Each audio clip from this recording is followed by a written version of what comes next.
He came from the desert and rose to command a nation. Muammar Gaddafi. In 1969, Libya changed forever.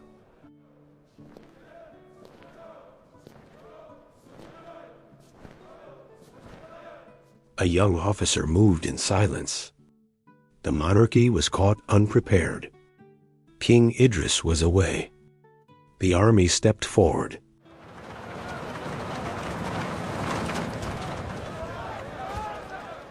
The royal era collapsed.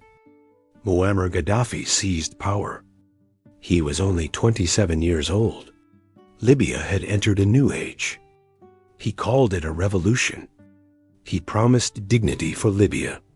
He promised power to the people. He promised freedom from foreign control. Western military bases were pushed out.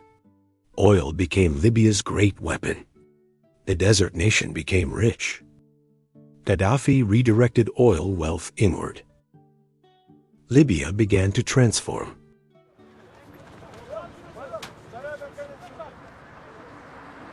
Roads stretched across the country. Schools expanded rapidly. Hospitals became part of his national promise. Education reached more ordinary Libyans. Healthcare access grew. Many Libyans saw progress. Gaddafi became a symbol. He became a performance of power. Then came the great man-made river. In the desert, a massive irrigation project. Water pipelines crossed the sands. Libya was building big. Then came the Green Book, his own political philosophy. Not capitalism, not communism. His third universal theory. He understood image, military uniforms, desert robes, grand speeches, theatrical entrances.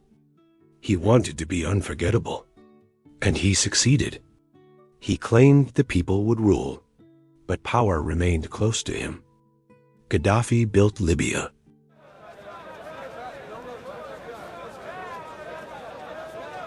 A nation around his vision. He gave many Libyans a stronger sense of identity, but he also controlled Libya. He raised national pride, but silenced many critics. Committees replaced parties. Loyalty became survival.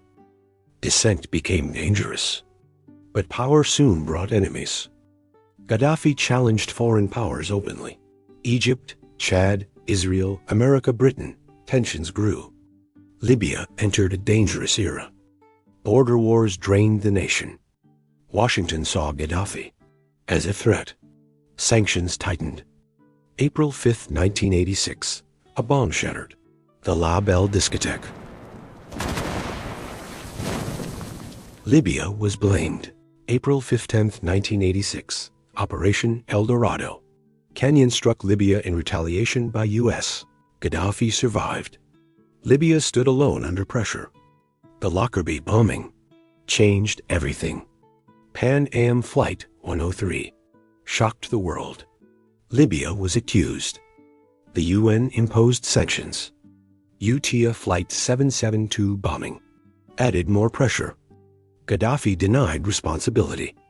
Libya's isolation became historic. Libya's isolation changed Gaddafi's direction. He turned away from Pan-Arabism. Africa became his grand stage. Gaddafi began to redefine Libya's identity. He hosted African summits. A new ambition began to rise. Libya reached out across the continent.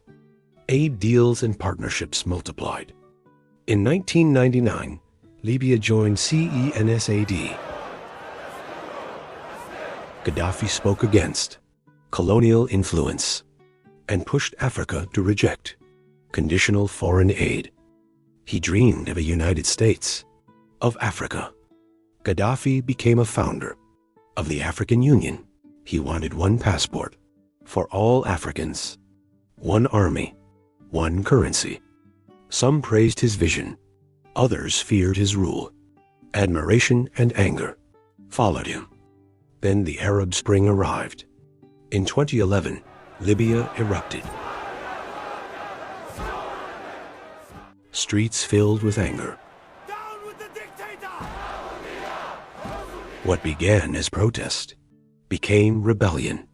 Gaddafi refused to step down. His speeches grew more defiant. The nation split in two. Cities became battlegrounds. Tripoli began to slip from his control.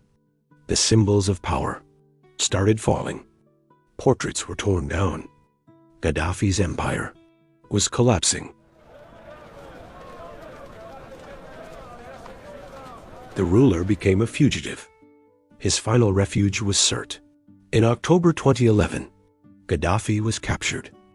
In a drainage pipe, the strongman's 42-year rule ended. Moments later, Gaddafi was dead.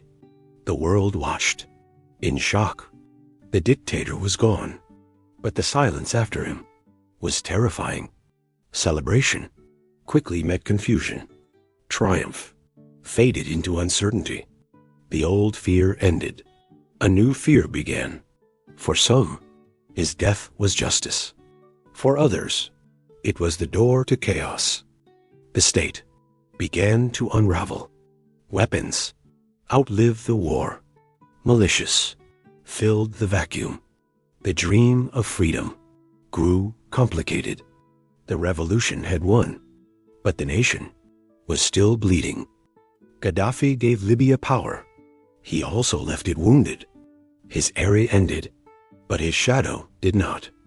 Even in death, he still haunted Libya. Follow and subscribe to Histonicles for more.